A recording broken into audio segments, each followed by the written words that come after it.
Paix à toi, homme, femme de feu. Toi qui adores la prière, toi qui aimes communiquer avec l'Esprit de Dieu.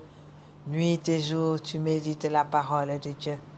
Amoureux de la parole de Dieu, viens, nous allons aller creuser dans le psaume 5 pour y trouver peut-être une petite révélation.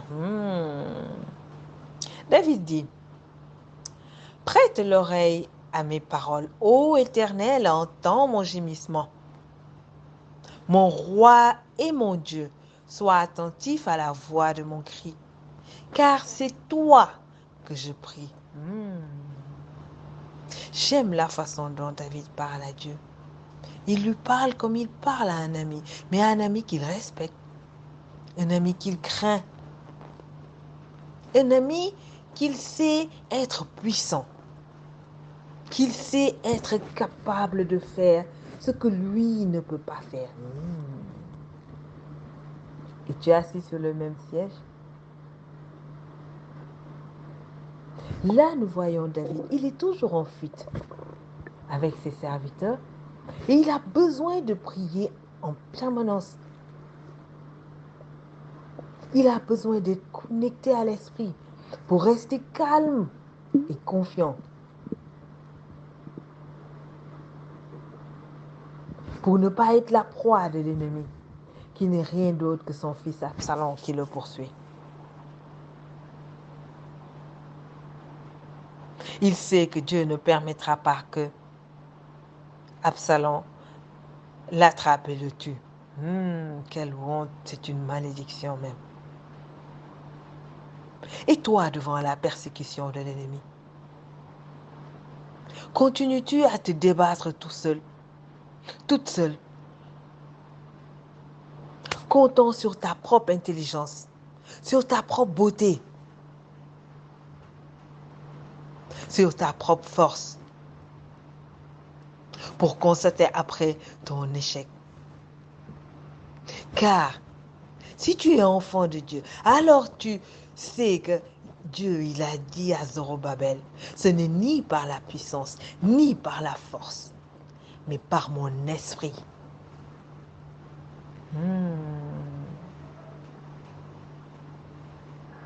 Sans l'esprit, la vie est bien difficile, mes amis.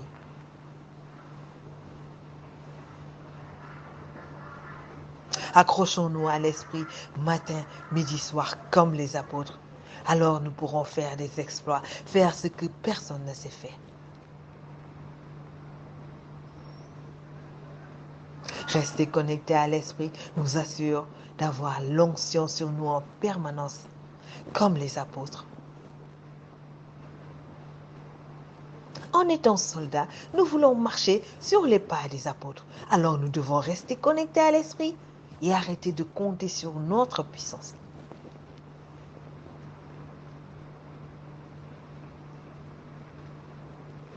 David dit, Éternel, dès le matin, tu entends ma voix. Dès le matin, je me tourne vers toi et je regarde.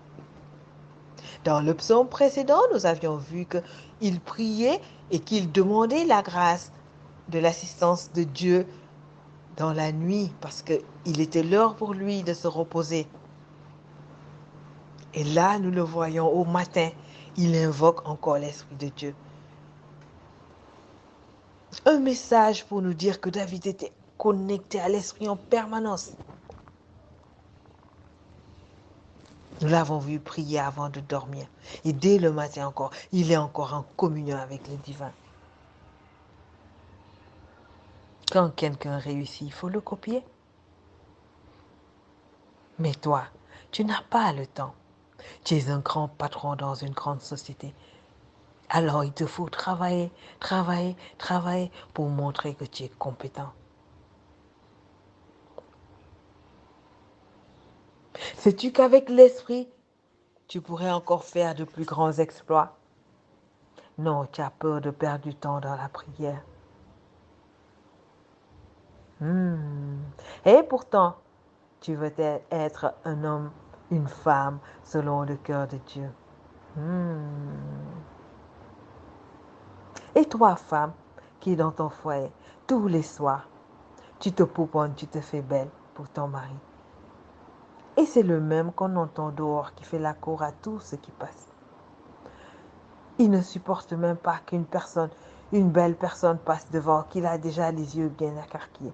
Et pourtant, tu es une belle femme. Tu es riche, tu te fais belle. S'il y a un bon parfum, c'est pour toi.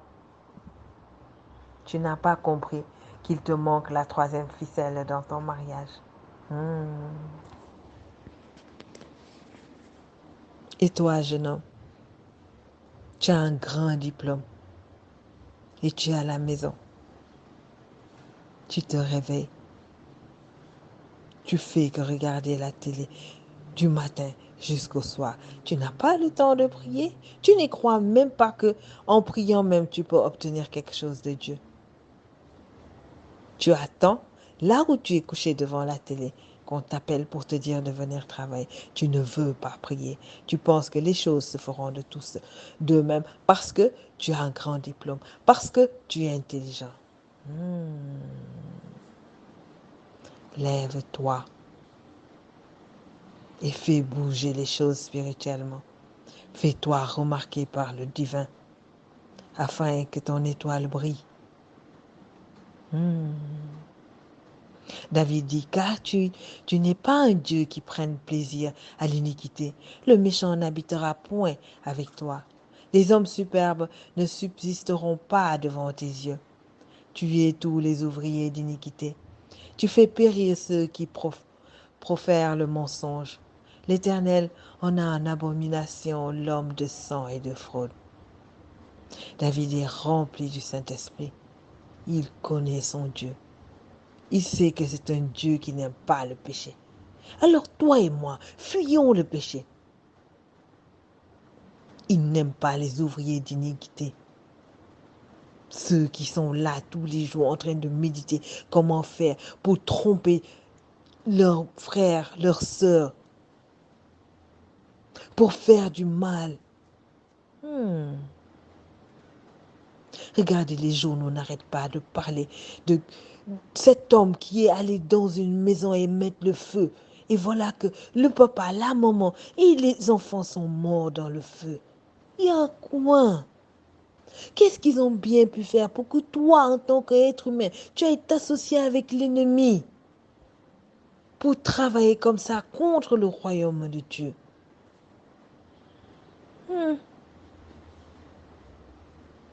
Beaucoup de chrétiens, parce qu'ils ne lisent pas la Bible, ne sont même pas conscients qu'ils sont sur la liste des méchants. Dieu leur parle dans le psaume 50 en disant, est-ce à toi de réciter mes lois et d'avoir mon alliance dans la bouche? Toi qui es la correction,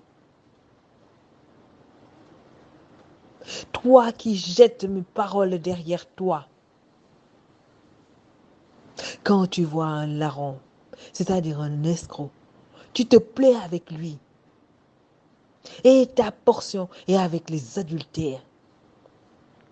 Mon ami, quels que soient les défauts que tu trouves chez ton mari, chez ta femme, ce n'est pas un motif pour être adultère. Car chaque fois que tu trompes ton épouse, ton époux, tu t'inscris sur la liste des adultères que Dieu appelle les méchants.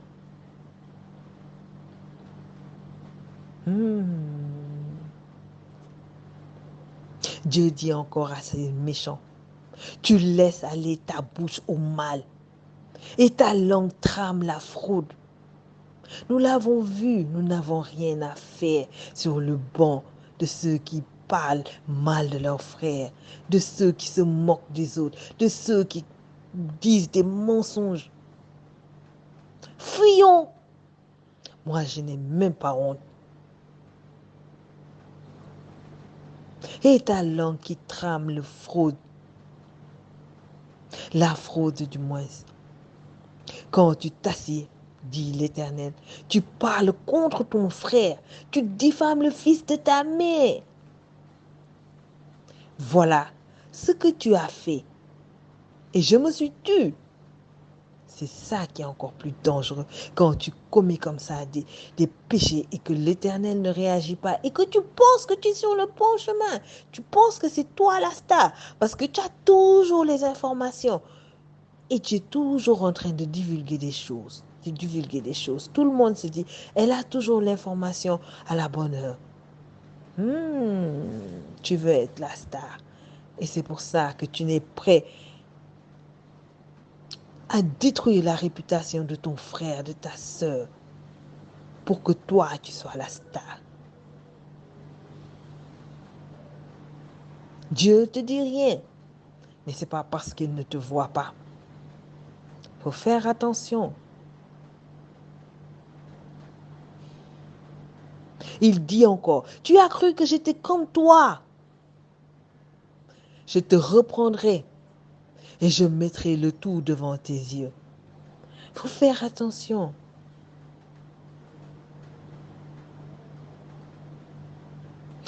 Il dit encore, comprenez donc cela, vous qui oubliez Dieu de peur que je ne déchire et que personne ne délivre.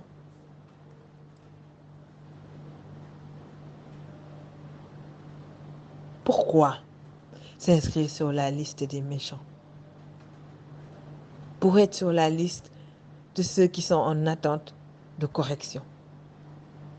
Après, on va dire c'est la volonté de Dieu. Nous devons faire très attention. David continue le psaume en disant, mais moi, dans l'abondance de ta grâce, j'entrerai dans ta maison. Je me prosternerai dans ton saint temple avec crainte. Parfois, tu peux être dans l'église en train de prier. Tu vois quelqu'un qui rentre. Il se prosterne pour se prosterner. Il ne pense même pas à ce qu'il fait en fait. Il fait ça par réflexe.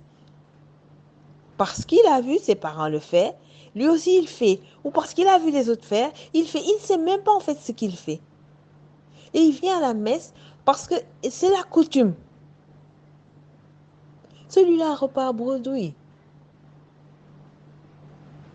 On ne vient pas à la messe pour faire comme les autres ou parce qu'on est dans la coutume. On vient à la messe pour voir un ami. On vient visiter un ami. Et donc quand on s'incline devant lui, quand on se prosterne devant lui, on doit le faire avec beaucoup de crainte, savoir qu'on n'est pas devant n'importe qui.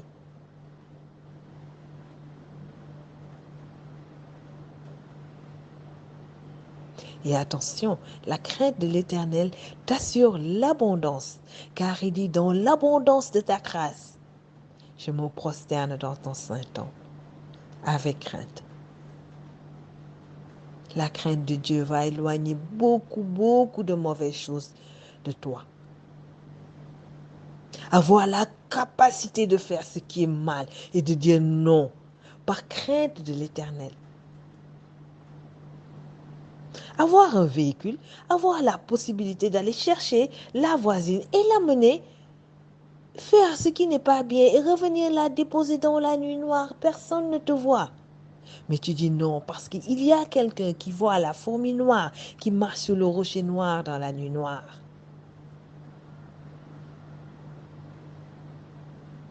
Avoir la possibilité de faire une fraude et que personne ne soit au courant dans la société. De détourner beaucoup de millions sans que personne ne s'en rende compte parce que tu as bien étudié son plan. Mais avoir la crainte de celui à qui appartient la société. Parce que tous ceux qui travaillent là vont partir un jour et la société va demeurer. Donc c'est qu'elle appartient à quelqu'un qui est éternel. Et c'est celui-là qu'il faut craindre.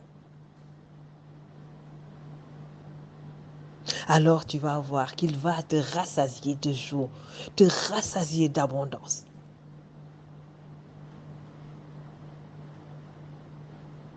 Il est capable de changer ta vie. Mais il faut faire attention aux actes que tu poses.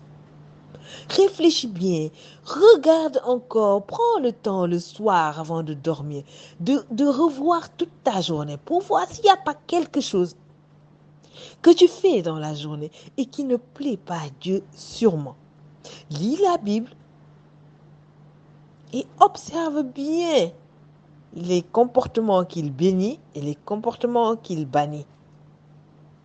Alors tu pourras savoir, avoir un esprit de discernement pour dire ce que je fais là, ce n'est pas bon et l'arrêter. Parce que parfois, c'est parce que tu es tout le temps en train de faire quelque chose que ta lumière ne brille pas, que ta grâce ne se pointe pas, que ton voisin n'est pas encore venu te dire qui est ton Dieu.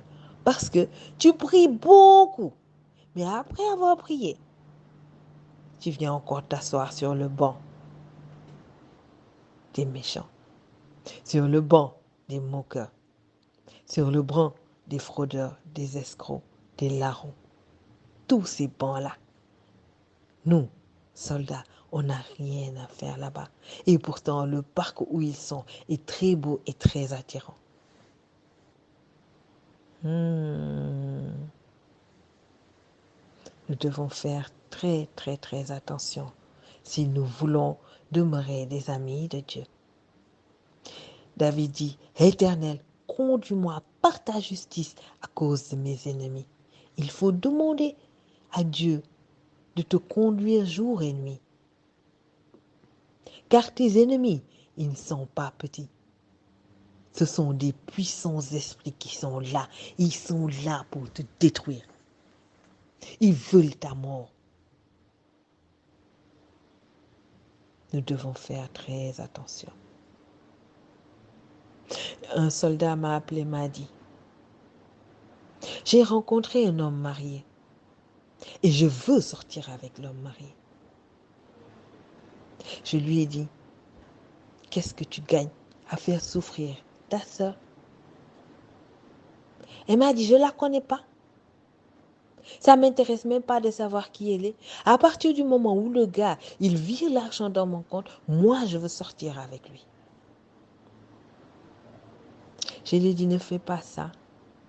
Dieu peut te bénir autrement si c'est l'argent seulement qui fait que tu vas sortir avec le monsieur.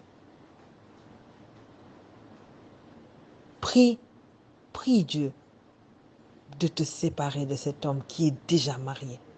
Ne mange pas l'argent qui doit revenir à sa famille. Et tu verras la grâce de Dieu. Nous allons prier. Nous avons prié même pas un an. Son mari s'est pointé. Elle s'est mariée. Aujourd'hui, mon âme est dans la joie quand je la vois avec son époux. Elle travaille. Elle a un très bon poste. Elle a fait ses enfants. Elle est tranquille dans son foyer.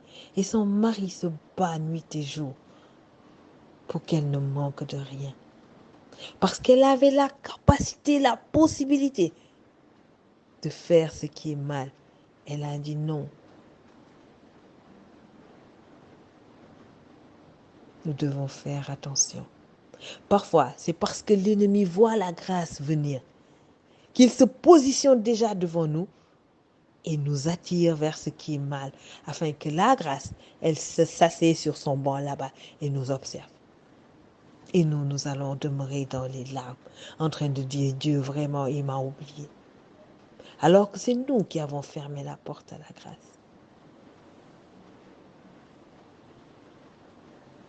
Donc, invoquons tous les jours Dieu de nous conduire loin de nos ennemis et de prendre en charge nos ennemis. Mais pour qu'il prenne en charge nos ennemis, il faudrait que nous soyons connectés à lui. Nous soyons dans la prière et l'adoration pour l'encourager, lui, à combattre nos ennemis. Car lui, il est l'Éternel des armées. Il aime faire la bataille même. C'est pour ça qu'il a dit, je m'appelle l'Éternel des armées. Toi, tu ne sais pas te battre. Mais lui, l'ennemi que tu ne vois pas et qui te combat, lui, il le voit. Il est capable de l'éloigner de toi. Juste avec son doigt. Il va ordonner à l'esprit de quitter. L'esprit va dégager. Et laisser la place pour que le Saint-Esprit te remplisse. Et que le voisin voit briller sur toi la splendeur du ciel. Dis Amen si tu crois. Et va chercher ta Bible pour te connecter à l'esprit.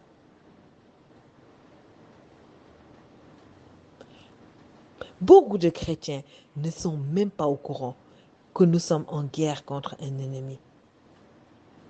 Un ennemi qui ne se repose pas de nous attaquer. Il n'a qu'un but, c'est d'abréger nos jours. Soyons intelligents de combattre le bon combat. Et ne nous trompons surtout pas d'ennemis dans nos combats. Car l'apôtre Paul nous rappelle que nos armes avec lesquelles nous devons combattre sont des armes spirituelles.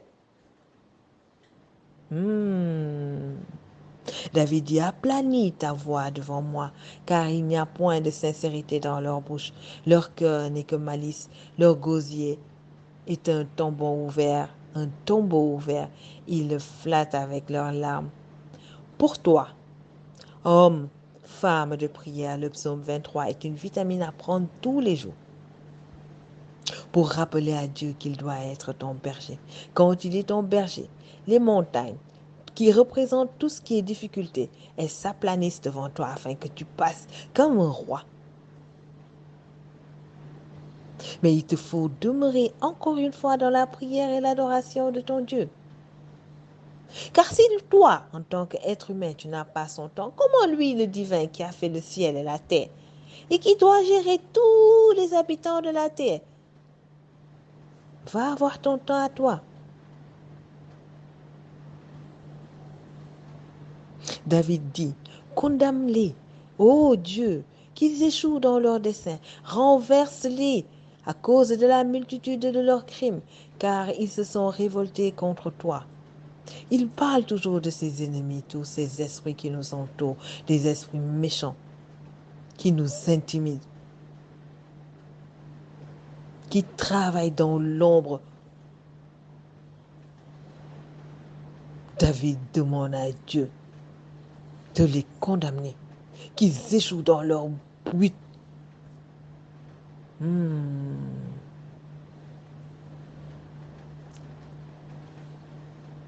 David a prié pour toi. Aujourd'hui, en priant, il a demandé que tous ces esprits méchants qui t'entourent, que Dieu s'occupe d'eux et que leur dessein soit anéanti au nom de Jésus-Christ. Alors toi, tu pourras chanter victoire. Il dit encore, mais que tous ceux qui se retirent vers toi se réjouissent, qu'ils chantent de joie à jamais. Sois leur protecteur et que ceux qui aiment ton nom triomphent en toi.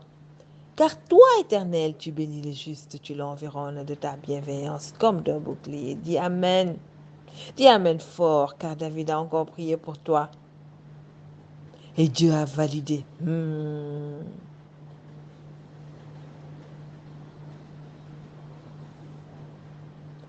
Demeure alors à l'ombre du Dieu Tout-Puissant dans la prière sans cesse et tu marcheras de gloire en gloire sous la protection constante du Père. Que le sang de Jésus coule toujours sur toi pour te protéger et te cacher à l'ombre de Dieu, afin que tu sois toujours invisible aux yeux de l'ennemi. Que des milliers d'anges viennent te garder matin, midi, soir, car tu es un ambassadeur de l'Éternel. Qui que tu sois, où que tu sois, tu es un prolongement du royaume de Dieu sur cette terre, alors qu'il envoie des milliers d'anges très puissants te garder. Et qu'il te donne d'être élevé, d'être un roi, une reine sur cette terre. Toi qui es amoureux de la parole de Dieu. Qu'il marque sur ton front un signe de bénédiction, afin que la bénédiction soit toujours avec toi, au nom de Jésus-Christ. Et que ton cœur ait ce qui est mal, et que jamais tu sois inscrit sur la liste des méchants, car tu es un homme, une femme de prière. Moi, c'est Soldat Victoire.